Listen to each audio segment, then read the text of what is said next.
میرا ایک چھوٹا سا شادی کا دفتر تھا جہاں میں لوگوں کے رشتے کروانے کا کام کرتی تھی۔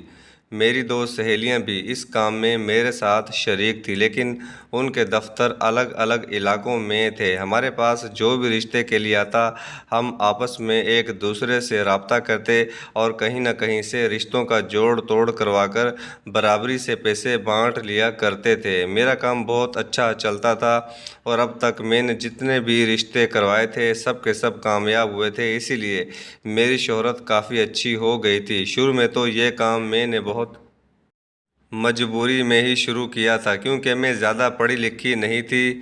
کرنے کے لیے میرے پاس کوئی ایسا کام نہیں تھا کہ جس کے ذریعے گھر کا گزر بسر ہو سکتا، اور پھر اماں بھائی کے انتقال کے بعد مجھ پر میرے چھوٹے بھائی کی ذمہ داری بھی آ گئی تھی، اسی لیے مجھے تو کچھ کرنا تھا اور پھر میں نے یہ کام شروع کر دیا، کیونکہ اس میں شروع میں نہ ہی پیسے لگائے تھے اور نہ ہی پیسے ڈوبنے کا خطرہ تھا۔ بس لوگوں کے ساتھ جا کر انہیں رشتے ہی دکھانا پڑتے تھے۔ آہستہ آہستہ میرے پاس دور دراز سے بھی رشتوں کے لیے لوگ آنے لگے، اور نہ صرف غریب بلکہ بہت امیر لوگ بھی رشتوں کے لیے رابطہ کر لیا کرتے تھے۔ ایسے ہی ایک دوپہر ایک بہت بڑی سی سیاہ رنگ کی گاڑی میرے دفتر کے باہر آ کر رکی، جو مجھے شیشے میں سے بآسانی نظر آ گئی، اور میں سوچنے لگی کہ اتنی بڑی گاڑی میں کون میرے پاس رشتہ لگوانے کے لیے آیا ہے۔ بھلا ایسے لوگوں کو رشتوں کی کیا کمی ہو سکتی ہے؟ یہ تو ہم غریب لوگ ہوتے ہیں جن کے گھروں میں رشتے نہیں آتے۔ اور پھر آفس کا دروازہ کھلا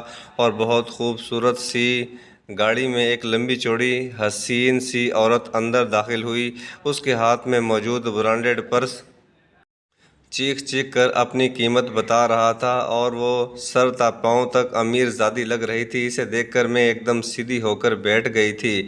اس کی شخصیت میں ایک الگ ہی رعب تھا۔ مجھے سلام کرتی وہ میرے سامنے رکھی کرسی پر بیٹھ گئی اور کہنے لگی، شہناز، میں نے آپ کا بہت نام سن رکھا ہے۔ بہت سے لوگوں نے مجھے بتایا ہے کہ اگر شریف رشتے کروانے ہوں تو آپ سے رابطہ کرنا چاہیے۔ ان کی بات سن کر میں پیشہ ورانہ انداز میں مسکرائی اور کہا، آپ نے بالکل ٹھیک سنا ہے، میں رشتے تو کرواتی ہوں، لیکن بے جوڑ نہیں بلکہ نیک اور شریف لوگوں میں ہی کرواتی ہوں۔ میری بات سن کر وہ مسکرائی اور کہنے لگی، یہ تو بہت اچھی بات ہے، آپ بہت نیکی کا کام کر رہی ہیں، اور میں بھی اسی سلسلے میں آپ کے پاس آئی ہوں۔ دراصل میں اپنی بیٹی کے لیے کوئی نیک اور شریف لڑکا چاہتی ہوں۔ میری بیٹی کے لیے رشتوں کی کوئی کمی تو نہیں، لیکن زیادہ تر لوگ لالچ میں ہمارے پاس آتے ہیں۔ دراصل میرے پاس بہت پیسہ ہے اور جائیداد ہے، اور میرے بعد سب کچھ میری بیٹی کا ہوگا، اور جب بھی کسی کو یہ بات پتہ چلتی ہے تو وہ رال ٹپکاتا ہوا ہمارے گھر چلا آتا ہے۔ لیکن میں اپنی بیٹی کی شادی کسی ایسے گھر میں نہیں کرنا چاہتی جو لالچ میں میری بیٹی کو لے کر جائے اور پھر اس سے دولت چھین کر اسے سڑک پر لا کر کھڑا کر دے۔ اس عورت کے انداز میں کافی فخر تھا، اور میں سوچنے لگی کہ امیروں کے بھی اپنے ہی مسئلے ہوتے ہیں، غریبوں کے گھر رشتے نہیں آتے اور امیروں کے گھر لالچیوں کے رشتے آتے ہیں۔ وہ بیچاری اپنی بیٹی کے رشتے کو لے کر شاید بہت ہی زیادہ پریشان تھی۔ جب ہی تو میرے دفتر پہنچی تھی، میں نے فوراً کہا کہ فکر نہ کریں، میں جلدی آپ کی بیٹی کے لیے کوئی مناسب اور نیک لڑکا ڈھونڈ دوں گی، بس آپ لڑکی کی تصویر اور اس کے بارے میں معلومات مجھے دے دیں۔ میری بات سن کر پہلے تو اس عورت کے چہرے کا رنگ بدلا ہوا، اور پھر وہ اپنی انگلیوں کو مروڑتے ہوئے کہنے لگی، شہناز، دراصل میری ایک شرط ہے کہ میں شادی سے پہلے اپنی بیٹی کی تصویر کسی کے آگے پیش نہیں کروں گی۔ اس عورت کی بات سن کر میں حیران رہ گئی تھی۔ بڑی عجیب سی شرط تھی۔ رشتہ کروانے کے لیے میرج بیورو آئی تھی اور تصویر دینے کو بھی راضی نہیں تھی۔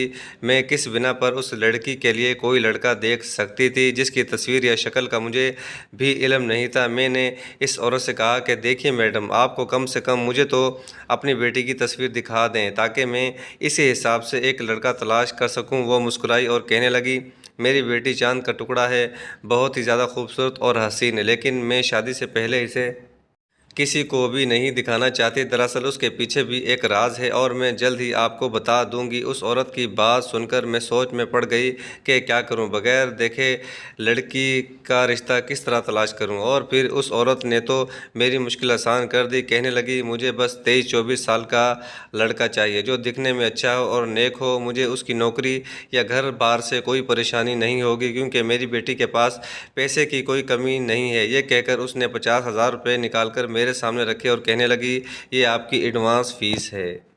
اور جب رشتہ ہو جائے گا تو باقی کے 50,000 روپے بھی آپ کو ادا کر دوں گی۔ اس نے اپنی بیٹی کے بارے میں زیادہ کچھ نہیں بتایا اور واپس چلی گئی۔ 50,000 روپے ہاتھ میں اٹھائے میں ہکا بکا بیٹھی تھی۔ عجیب عورت تھی، بیٹی کا رشتہ بھی کروانا تھا، اس کے بارے میں کچھ بتانا بھی نہیں تھا، اور اتنی جلدی ایڈوانس کے نام پر خود ہی 50,000 روپے بھی دے گئی تھی، جبکہ میں جس علاقے میں میرج بیورو کھول کر بیٹھی تھی، یہاں تو لوگ رشتہ ہونے کے بعد بھی پیسے دینے کے لیے آٹھ آنسو رلاتے ہیں۔ اتنے پیسے دیکھ کر میرے دماغ میں ایک خیال آیا اور میں اپنے آپ میں ہی مسکرا دی۔ میرا بھائی بھی لگ بھگ 23-24 سال کا ہی ہونے والا تھا۔ وہ زیادہ نیک اور شریف تو نہیں تھا، لیکن یوں کہوں تو غلط نہیں ہوگا کہ ہر وقت اپنے اور آوارہ دوستوں کے ساتھ یہاں وہاں پھرتا رہتا تھا، لیکن اگر اس کی شادی اتنی امیر لڑکی سے ہو جاتی تو اس کا مستقبل سنور جاتا اور میری بھی اس روز روز کے رشتہ کروانے والے کام سے جان چھوٹ جاتی۔ میں نے پیسے اپنے پرس میں رکھے اور وقت سے پہلے ہی دفتر بند کیا اور گھر پہنچ گئے۔ اتفاق سے میرا بھائی شارک گھر پر ہی موجود تھا۔ مجھے اتنی جلدی گھر میں دیکھ کر کہنے لگا کہ کیا بات ہے باجی، آج تو بڑی جلدی لوٹ آئی ہو۔ میں نے شارک کے سامنے پرس سے سارے پیسے نکال کر رکھے اور اس سے کہا کہ یہ دیکھو کیا لائی ہوں۔ اتنے سارے پیسے دیکھ کر اس کی آنکھیں کھلی کی کھلی رہ گئی۔ فوراً سے کہنے لگا کہ باجی آج رات میں دوستوں کی پارٹی ہے، مجھے بھی 5,000 روپے دے دو نا۔ اس کی بات سن کر میں ہنسی اور کہا کہ 5,000 تو کیا 5 لاکھ بھی ملیں گے، تم ہاں تو کرو۔ میری بات سن کر وہ حیران ہو گیا اور کہنے لگا کہ کیا ہو گیا ہے باجی، کیا بات کر رہی ہو؟ 5 لاکھ روپے! اتنے سارے پیسے کہاں سے آئیں گے؟ میں نے اسے سب کچھ سچ بتا دیا کہ کس طرح اپنی بیٹی کے رشتے کے لیے عورت آئی تھی اور کتنی امیر تھی۔ یہ سن کر وہ کچھ دیر خاموش ہو گیا اور پھر کہنے لگا، اتنی امیر عورت کو آپ کے میرج بیورو میں آنے کی کیا ضرورت تھی؟ اور پھر یقیناً اس کی بیٹی میں کوئی نہ کوئی نقص ہوگا، جب ہی تو وہ اتنے سارے پیسے دے کر اپنی بیٹی کی شادی کرنے کے لیے راضی ہے۔ میں تو ایسا کوئی کام نہیں کر سکتا، پتہ چلا میرے گلے میں ڈھول پڑ جائے۔ بات تو شارک نے ٹھیک ہی کی تھی، لیکن یہ شادی ہم دونوں بہن بھائیوں کی قسمت بدل سکتی تھی۔ یہی سوچ کر میں نے اس سے کہا کہ دیکھو، اگر لڑکی میں نقص بھی ہوگا تو اس کی دولت سے اس نقص پر کیا اثر پڑے گا؟ تم کون سا نیک اور شریف ہو، سارا وقت دوستوں میں گھومتے پھرتے رہتے ہو، نہ تعلیم حاصل کی ہے، نہ نوکری کے بارے میں سوچتے ہو۔ کب تک میں لوگوں کے رشتے کا گھر چلاؤں گی؟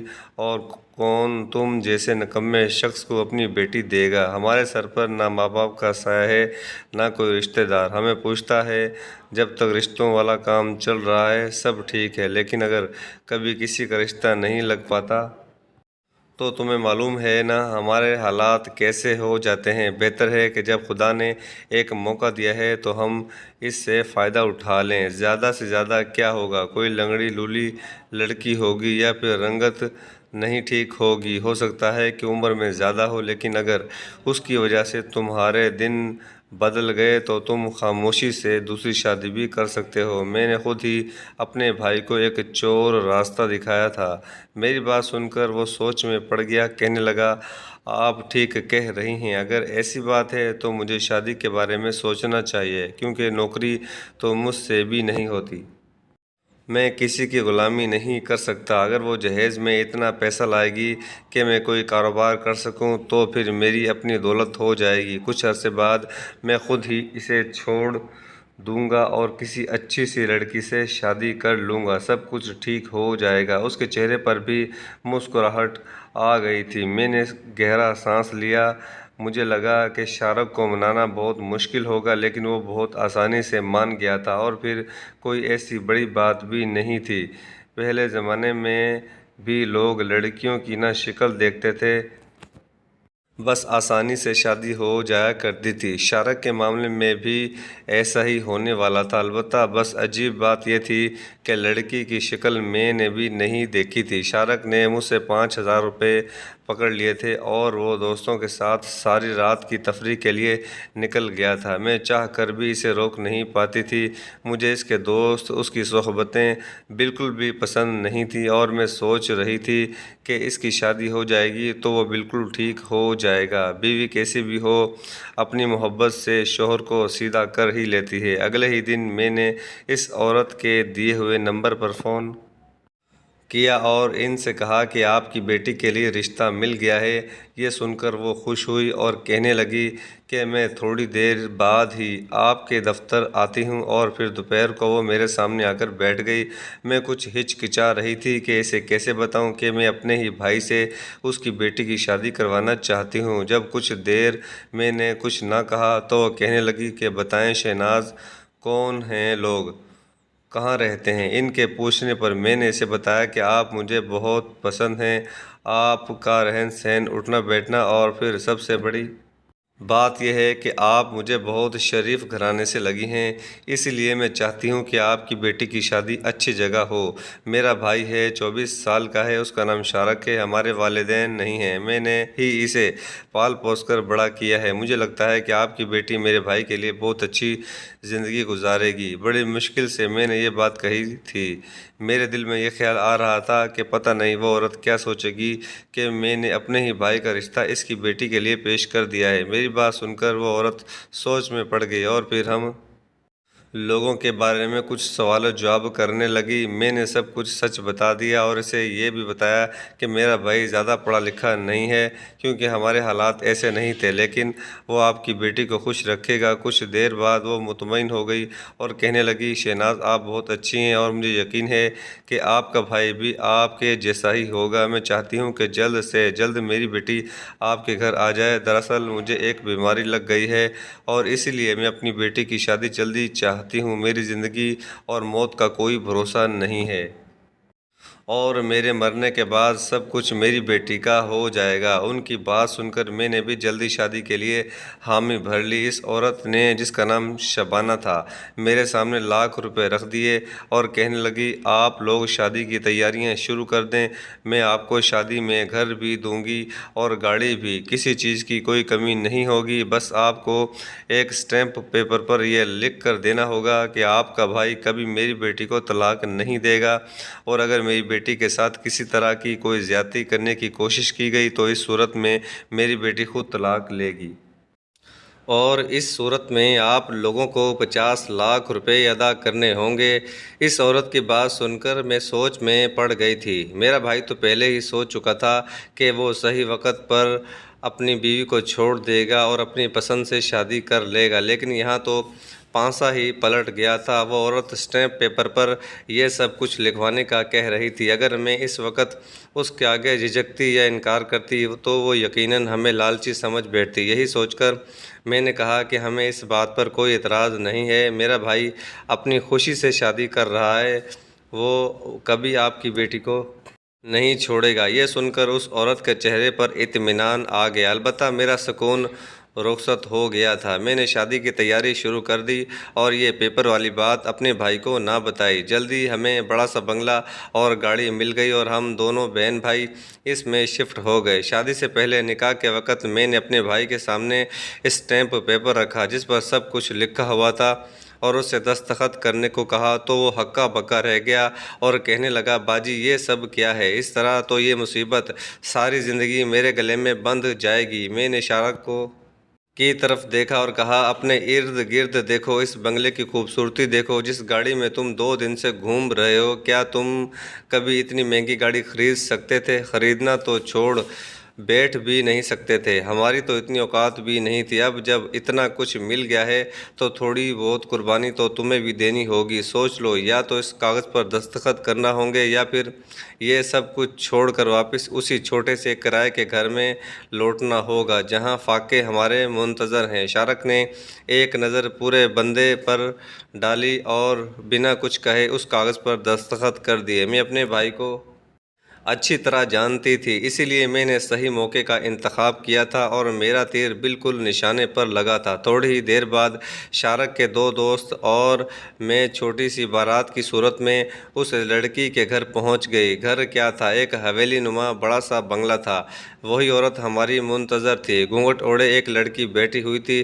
اس عورت نے بتایا کہ اس کا شوہر کوئی کاروباری آدمی تھا جو ایک حادثے میں انتقال کر گیا۔ اتنی شان و شوکت اور دولت دیکھ کر تو میری آنکھیں پوری کی طرح کھل گئی تھیں۔ میں اسے امیر ضرور سمجھی تھی، لیکن یہ اندازہ نہیں تھا کہ وہ اس قدر امیر نکلے گی۔ ہماری تو بیٹھے بٹھائی لاٹری لگ گئی تھی۔ گواہوں کی موجودگی میں سادگی سے نکاح ہو گیا۔ کھانے کے نام پر بہت ساری ڈشز ہمارے سامنے پیش کی گئیں، اور پھر رخصتی میں اسی عورت نے میرے بھائی کے ہاتھ میں 50 لاکھ روپے کا چیک رکھا۔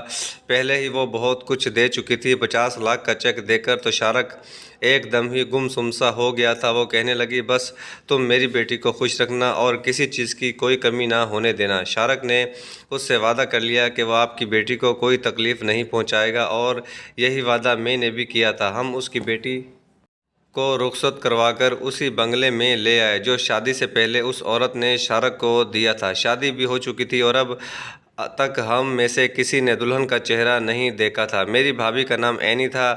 میں اس کو لے کر اس کے کمرے میں پہنچ گئی تھی۔ میں نے اسے آرام سے بیڈ پر بٹھایا، ان دونوں کو چھوڑ کر خود اپنے کمرے میں آ کر سکون سے بیٹھ گئی۔ آج میں نے بھائی کی شادی کی ذمہ داری کا فرض بھی نبھا دیا تھا اور اس کا مستقبل بھی سنوار دیا تھا۔ میں خود کو بہت پرسکون اور ہلکا پھلکا محسوس کر رہی تھی۔ سارے معاملات بہت خوش اسلوبی سے انجام پائے تھے۔ میں نے سوچا بھی نہیں تھا کہ ایک دن ہماری قسمت ایسے ہی کھل جائے گی۔ اس سے پہلے کہ میں کپڑے تبدیل کر کے چین کی نیند سوتی، میرے بھائی کی چیخوں کی آواز سے سارا بنگلہ گونج اٹھا تھا۔ میری جان نکل گئی تھی۔ میں فوراً اپنے کمرے سے نکل کر بھائی کی آواز کی طرف دوڑی۔ یہ دیکھ کر میری جان نکل گئی کہ میرا بھائی غصے میں میری ہی طرف آ رہا تھا۔ جیسے ہی وہ میرے قریب آیا، اس نے مجھے نفرت سے دیکھتے ہوئے کہا، باجی کہ تم نے کس سے میری شادی کروا دی ہے؟ تمہارا دماغ تو ٹھیک ہے؟ کون ایسی لڑکی سے شادی کرتا ہے؟ مجھے اپنے بھائی کی بات سمجھ ہی نہیں آئی تھی، اور پھر میں نے دیکھا کہ میری بھابھی اینی میرے بھائی کے پیچھے پیچھے ہی کمرے سے نکل آئی تھی۔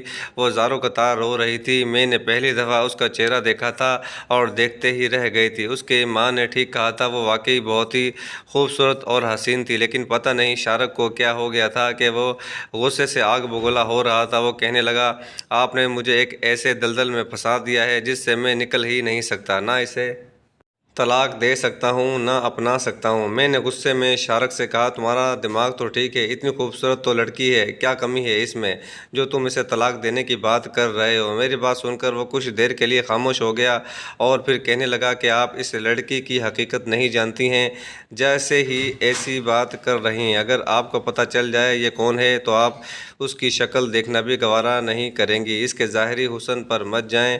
میرے بہت پوچھنے پر شارق نے بتایا کہ وہ اکثر اپنے دوستوں کے ساتھ ایک کوٹھے پر جاتا ہے اور وہاں کی محفلوں کا حصہ بنتا ہے۔ اس نے اس لڑکی کو وہیں دیکھا ہے۔ یقیناً یہ ایک طوائف زادی ہے جسے دھوکے سے اس کی زندگی میں شامل کیا گیا ہے۔ یہ سن کر میرے قدموں تلے سے زمین نکل گئی تھی کہ ہمارے خاندان میں ایک طوائف بہو بن کر آ گئی تھی۔ میں نے حیران پریشان ہو کر اینی کی طرف دیکھا جو بری طرح رو رہی تھی۔ شارق کے منہ سے یہ سب سن کر وہ کہنے لگی کہ آپ پہلے میری حقیقت جان لیں، اس کے بعد میرے کردار کے حوالے سے کوئی فیصلہ کیجیے گا۔ آپ مجھے غلط سمجھ رہے ہیں۔ شارق کہنے لگا، میں تمہیں غلط نہیں سمجھ رہا، بلکہ یہ بات تو مجھے اب سمجھ آئی ہے، کیونکہ اتنے لاکھوں روپے تمہاری ماں نے تمہاری شادی کے بدلے ہمیں دیے ہیں۔ وہ چاہتی تھی کہ ایک طوائف زادی کا گھر بس جائے۔ اینی نے روتے ہوئے کہا کہ وہ کوئی طوائف زادی نہیں ہے، البتہ اس کی ماں ایک طوائف ضرور ہے۔ وہ ایک کوٹھے پر ہی پلی بڑھی ہے، لیکن وہ اس گندگی کا حصہ نہ تھی اور نہ ہی بن سکتی ہے۔ وہ حافظ قرآن ہے اور بہت دیندار اور نیک ہے۔ وہ پردہ بھی کرتی ہے، اسی لیے اس کی ماں چاہتی تھی کہ اس کی شادی کسی اچھے اور نیک گھرانے میں ہو جائے، اور اسی وجہ سے رشتہ دیکھنے کے لیے اس کی ماں نے میرج بیورو کا سہارا لیا۔ اس کی ماں بوڑھی ہو چکی ہے، اسی لیے وہ اب محفلوں کا حصہ نہیں بنتی تھی، اور یہی وجہ تھی کہ شارق اس کی ماں کو نہیں پہچانتا تھا۔ البتہ اس نے غلطی سے کہیں کسی کونے میں اینی کو ضرور دیکھا تھا، اسی لیے وہ اسے پہلی ہی نظر میں پہچان گیا تھا۔ اینی روتے ہوئے کہہ رہی تھی کہ اگر میں ایک کوٹھے پر پیدا ہوئی ہوں تو اس میں میرا کیا قصور ہے؟ البتہ اپنے آپ کو پاک دامن رکھنا میری ذمہ داری تھی، اور میری ماں نے میری بہت حفاظت کی ہے، میری پاک دامنی کو برقرار رکھا ہے۔ میں دین کے راستے پر چلتی ہوں، اور اسی لیے میری ماں نے نیک گھرانے میں میری شادی کی ہے۔ میری ماں کو لگا تھا کہ اتنے دور دراز علاقے میں اگر رشتہ کروانے سے یہ سچ کبھی سامنے نہیں آئے گا، لیکن انہیں کیا معلوم تھا کہ اب بھی کوٹھوں کی محفلوں کا حصہ بنتے رہے ہیں۔ آپ خود کون سا پارسا ہیں جو اپنے لیے پارسا بیوی چاہتے ہیں؟ یہ کہہ کر اینی دوبارہ رونے لگی تھی۔ مجھے اس معصوم لڑکی پر بہت پیار آیا تھا۔ وہ نہ صرف خوبصورت تھی بلکہ اس کی سچائی اس کے چہرے پر نمایاں تھی۔ اینی کا آئینہ دیکھنا ناکام آیا، ہر شارق کی زبان کو لگام لگ گیا تھا۔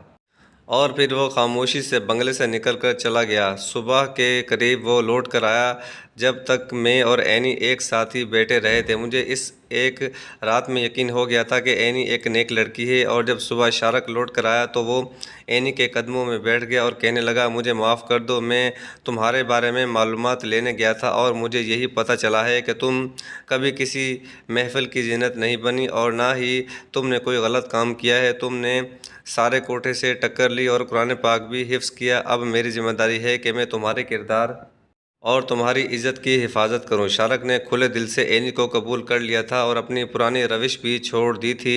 اینی نے اپنی نیکی اور دینداری سے شارک کو بالکل سیدھا کر دیا تھا۔ وہ دونوں ایک اچھی زندگی شادی شدہ گزار رہے تھے، اور میں بھی کچھ تھی۔ میں نے اپنے بھائی کے لیے کوئی غلط انتخاب نہیں کیا تھا۔ ضروری نہیں ہے کہ کوٹھے پر رہنے والی ہر عورت طوائف ہو، اور عزت دار لوگوں کے گھر میں رہنے والی ہر لڑکی شریف زادی۔ ہر انسان کا اپنا کردار ہوتا ہے اور سب کی تربیت الگ انداز سے ہوتی ہے، اسی لیے کسی کو بنا جانے ایسی کوئی بات نہیں کرنی چاہیے جس سے اگلے بندے کو تکلیف پہنچے۔